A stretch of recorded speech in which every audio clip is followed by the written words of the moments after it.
Hi there, my name is Taro Iwamoto. I'm a Feldenkrais practitioner.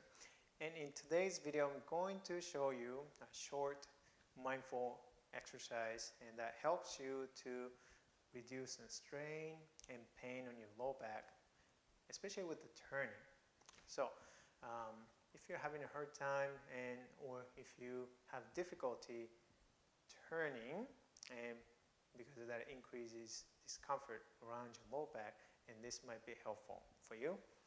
Anyways, so let's start this lesson. So you're going to sit in a chair, and the chair that is firm and flat, preferably. But if not, just sit in any chair you can find. And so start with the reference movement. So first, go ahead and turn to the right, and like as if you wanted to look behind you, over the right shoulder, but you don't have to go too far, okay, to a point where you feel stretch or the discomfort. And turn to the right slowly, and notice how you turn. Notice the smoothness, coordination, ease of the movements. Turning to the right, do 2 times, 3 times, and do the other side, and feel the difference. Turn to the left. And there's always the easier side. Okay, so is this side easier side or harder side? And what's the difference? Is this smoother side or not so smooth compared to the other side? So take a note of that, and we'll go through a short movement lesson. And then at the end, you're going to compare again, do this the reference movement. Then you are going to notice the difference. So very easy lesson. So sitting, make sure your feet are flat on the ground, and you can do with the shoes on or without the shoes, doesn't matter. But make sure to have your feet flat on the ground, and your knees, hips about 90 degrees bent. And if you have a backrest, and go ahead and scoot yourself forward so your back is not against the backrest.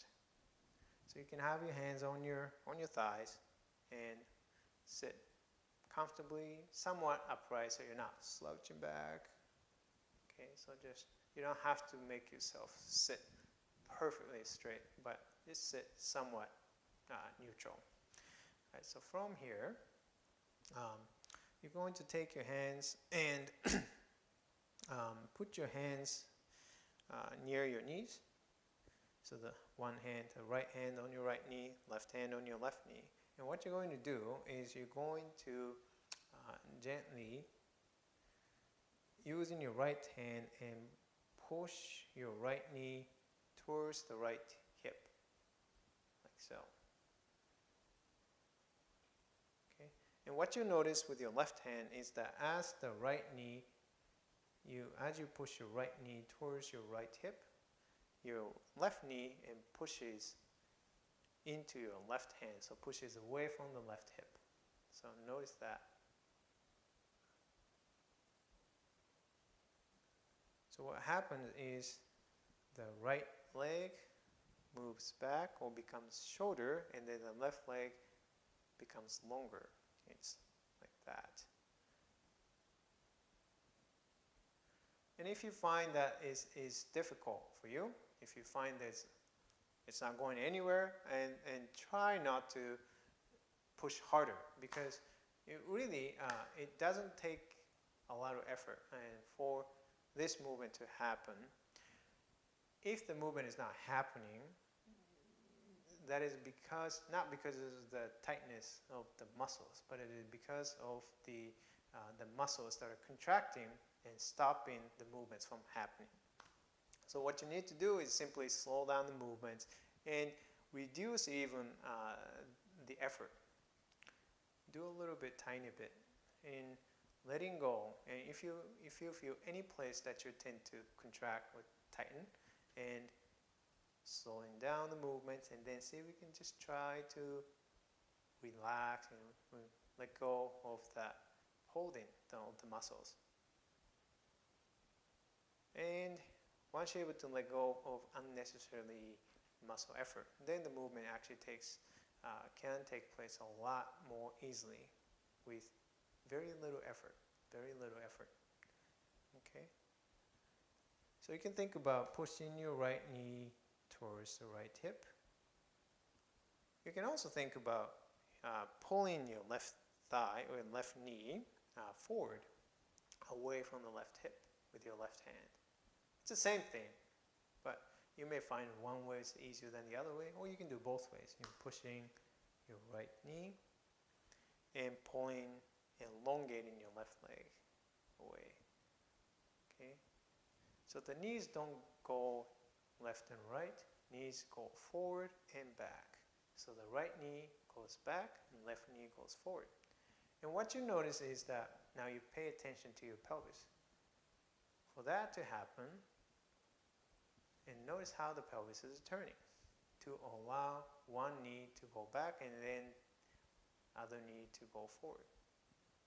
So the pelvis must turn, right, to the right. So as the pelvis is turning to the right, now you pay attention to your spine, your lower back, your lumbar spine. And can you feel the lumbar spine is turning also to the right?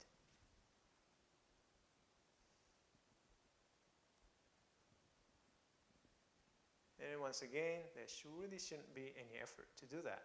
You simply need to let go and in order to make that happen, instead of force it to move. There's no need for you to force it and make it move. You just simply let it move. There. Okay.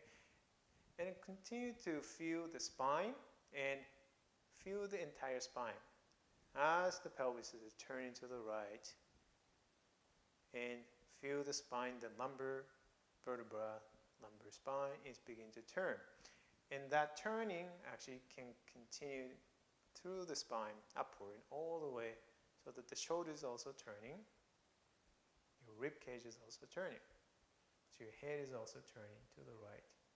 So everything, so the turning is starting, okay, you start the turning by pushing your right knee towards the right hip, and then letting your left knee to move forward, and that create the turning upward, and so that everything is going to turn. So basically what you're doing is you're now looking, turning, and to look over the right side. And for a lot of people, this is not how people move and do the turning. So the reason why, and some people struggle with the turning and find it is uncomfortable to turn in your back or the neck, and is because they tend to turn from only one part, and often from the neck or the shoulders, and then that creates more effort to do the turning. And not only it takes more effort, but it's also you can't turn quite as far, and often people find that it is uncomfortable to do that. So now what you're doing with this exercise is that you are relearning or learning how to move and how to organize the turning in a different way and in a more efficient way. So what's the effect now? You're basically doing the same turning, okay, and to look over the right shoulder. But when you start to organize the turning from your legs, from your hips, turning, what's the difference? Okay, how does it feel on your back? If it was uncomfortable in the beginning, but now that you are doing it this way, how does that feel when you're around your back? And now you go back and do your old way, which is maybe you started from the head and the shoulders and turn. Okay? And to make it even more obvious, and you can keep your knees from moving as you're turning to look over the right shoulder. So don't allow your knee to go backward.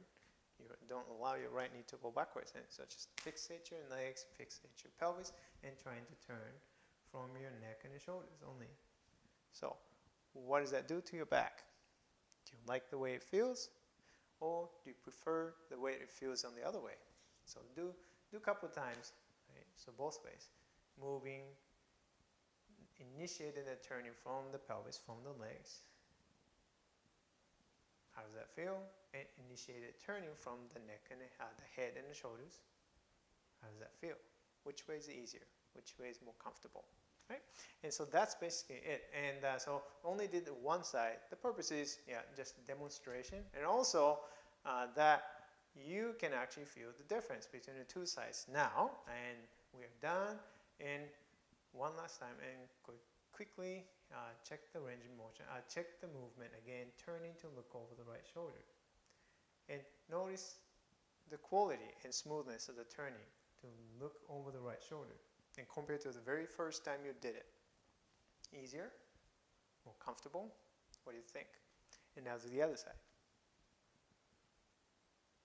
Is there any difference? So, it's a good idea that you can practice the do the same exercise on the other side, so that you can learn to turn in an efficient way in either right or the left. That's a good idea, right? Okay, so got any questions? And leave the comments and questions in the comment section below. And if you like this video and other video contents, and please don't forget to subscribe to my channel if you haven't already. And also don't forget to like this video if you like it. All right, so thank you for watching, and I'll see you in the next video. Bye-bye.